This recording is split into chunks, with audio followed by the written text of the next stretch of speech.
ये लड़ाई अनिश्चितकालीन है और इस लड़ाई में कोई हिंदू मुस्लिम का मुद्दा नहीं है। मुद्दा है केवल हमारी ज़मीन का, जो हमारे पूर्वजों की है, वो हमें अब पूरी की पूरी चाहिए। जो लोग धरना प्रदर्शन पर बैठे हैं, कल उनका प्रतिनिधिमंडल आया था, उनसे पूरी चर्चा हुई है, हमने पूरा रिकॉर्ड निकलवा लिया है और आगे हम इसमें विस्तृत कार्रवाई करके अतिक्रमण भी हटवाएंगे शासकीय रास्तों से, शासकीय भवनों से, और कड़ी कार्रवाई करेंगे। मैं श्री रघुनाथ जी के गुणों का वर्णन करना चाहता हूँ, परंतु मेरी बुद्धि छोटी है और श्री राम जी का चरित्र अथाह है। नमस्कार, द चौथा पिलर में आपका स्वागत है। खजूरन मंदिर के अतिक्रमण के मुद्दे में अनशन पर बैठे समाज सेवी अखिलेश कुमार पांडे सहित सैकड़ों सनातनियों का आज चौथा दिन है, जहां धरना स्थल पर श्री रामचरितमानस का अध्ययन वाचन कर सिद्ध श्री दुग्धेश्वर भगवान का महाप्रसाद वितरण निरंतर चल रहा है। मऊगंज कलेक्टर अजय श्रीवास्तव बड़ी सूझबूझ से हिंदू मुस्लिम में दंगा करवाने वाले राजस्व विभाग के आरआई और पटवारी को निलंबित कर चेताए कि मेरे नेतृत्व में हर तबके के लोगों को न्याय मिलेगा। पत्रकार वार्ता में समाज सेवी अखिलेश कुमार पांडे से जब निलंबन के फैसले के बारे में पूछा गया तो उन्होंने बताया कि कलेक्टर से दिनांक 1 मार्च को आरआई और पटवारी के जांच और उचित कार्रवाई का 24 घंटे में निराकरण करने का आश्वासन दिया था और उन्होंने अपना काम बखूबी किया। वहीं अभी तक मंदिर से अतिक्रमण न हटने की वजह से बताया कि ये अनशन अनिश्चितकालीन है और तब तक चलेगा जब तक मंदिर की पूरी जमीन मंदिर के नाम होकर अतिक्रमण न हट जाए।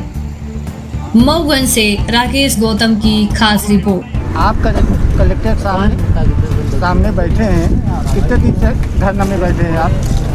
आज ये धरना में चौथा दिन है, जहाँ पे हमारे साथ सभी सनातनी बंधु हैं और ये जो लड़ाई है, ये लड़ाई अनिश्चितकालीन है और इस लड़ाई में कोई हिंदू मुस्लिम का मुद्दा नहीं है। मुद्दा है केवल हमारी ज़मीन का, जो हमारे पूर्वजों की है, वो हमें अब पूरी की पूरी चाहिए।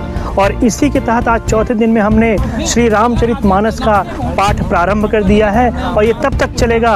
अभी श्री रामचरितमानस, फिर शिव पुराण चलेगा, फिर वेद पढ़ेगा, हर चीज़ चलता रहेगा। और यहाँ पे भंडारा प्रसाद भी का व्यवस्था है, तो सिद्ध श्री भगवान दुग्धेश्वर भगवान का यहाँ पर प्रसाद ग्रहण करेंगे और लगातार भगवान के नाम का कीर्तन होगा।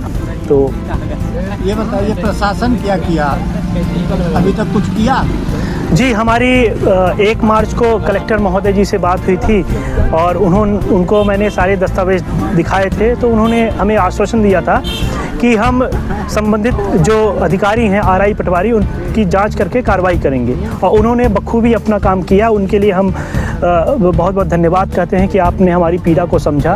पर हमारा जो मुख्य उद्देश्य है, हमें हमारी ज़मीन पूरी चाहिए और अतिक्रमण मुक्त चाहिए और खसरे में वो शमशान जो भगवान शिव का घर है, वो पूरा अतिक्रमण मुक्त चाहिए।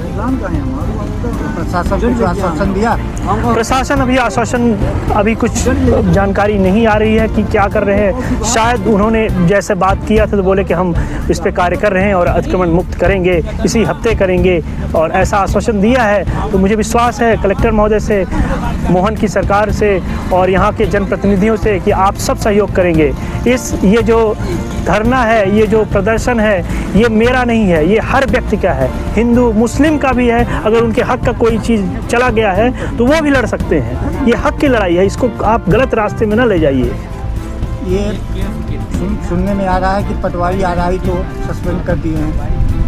जी, पटवारी आरआई को सस्पेंड किए हैं। 1 मार्च को कलेक्टर महोदय ने ये देखा था दस्तावेज, उन्होंने हमें बताया था कि 24 घंटे के अंदर हम कार्रवाई करेंगे और उन्होंने अपना कार्रवाई किया। इसके लिए बहुत बहुत धन्यवाद उनको। करन चाहूं रघुपति गुण ना गाहा, लघुमति मोरी चरित अवगाहा, सूजन एकहु अंग पाऊ, मनिमति रंग मनोरथ लाऊ। मैं श्री रघुनाथ जी के गुणों का वर्णन करना चाहता हूँ, परंतु मेरी बुद्धि छोटी है और श्री राम जी का चरित्र अथाह है। इसके लिए मुझे उपाय का एक भी अंग अर्थात लेश मात्र भी उपाय नहीं हो सकता। मेरे मन और बुद्धि कंकाल है, किंतु मनोरथ राजा है। ये ग्राम खजूरन है, हनुमाना तहसील का मामला है ये। और जो लोग धरना प्रदर्शन पे बैठे हैं, कल उनका प्रतिनिधिमंडल आया था, उनसे पूरी चर्चा हुई है, हमने पूरा रिकॉर्ड निकलवा लिया है और उनके पास भी कुछ दस्तावेज थे, हमने भी पूरा रिकॉर्ड निकलवाया है। और मामला संक्षिप्त में यह है कि वर्ष 1958-59 से लेकर के 94-95 तक जो खसरा नंबर 157 है, इसका रकबा 1.003 हेक्टेयर है। इसमें मध्य प्रदेश शासन कब्रिस्तान शमशान लिखा हुआ था 1994-95 तक। उसके बाद 1995-96 में अपर कलेक्टर रीवा का एक आदेश हुआ और उसमें उन्होंने इसको 3 पार्ट में कर दिया, जिसमें से 0.15 एकड़ मंदिर हेतु, 0.04 एकड़ सार्वजनिक रास्ता हेतु और 2.29 एकड़ कब्रिस्तान हेतु आरक्षित उन्होंने किया उस आदेश से। और मुझे बताया गया कि उस आदेश की अपील अपर कमिश्नर रीवा के यहाँ पेंडिंग है, उसका डिटेल हम लोग निकलवा रहे हैं और वो आदेश अभी चैलेंज किया गया है और अपील उसकी पेंडिंग है। तो स्थिति यह है वर्तमान में, किसी प्रकार का अतिक्रमण या ये कहना अभी जल्दबाजी होगी, क्योंकि न्यायालयीन प्रकरण है और न्यायालयीन प्रक्रिया के अंतर्गत ही इसमें जो आदेश होगा उस हिसाब से आगे कार्रवाई हम लोग कर पाएंगे। यहाँ मैं एक बात और कहना चाहूँगा कि जो प्रतिनिधिमंडल आया था, उन्होंने मुझे बताया था कि खजूरहन में जो वहाँ के सरपंच थे वो भी आए थे और उन्होंने कहा था कि कुछ शासकीय ज़मीनों पर अतिक्रमण है, जैसे आंगनवाड़ी है या स्कूल है या कुछ शासकीय रास्तों पर भी अतिक्रमण है और वहाँ के पटवारी आरआई के द्वारा उसमें गफलत की जा रही है।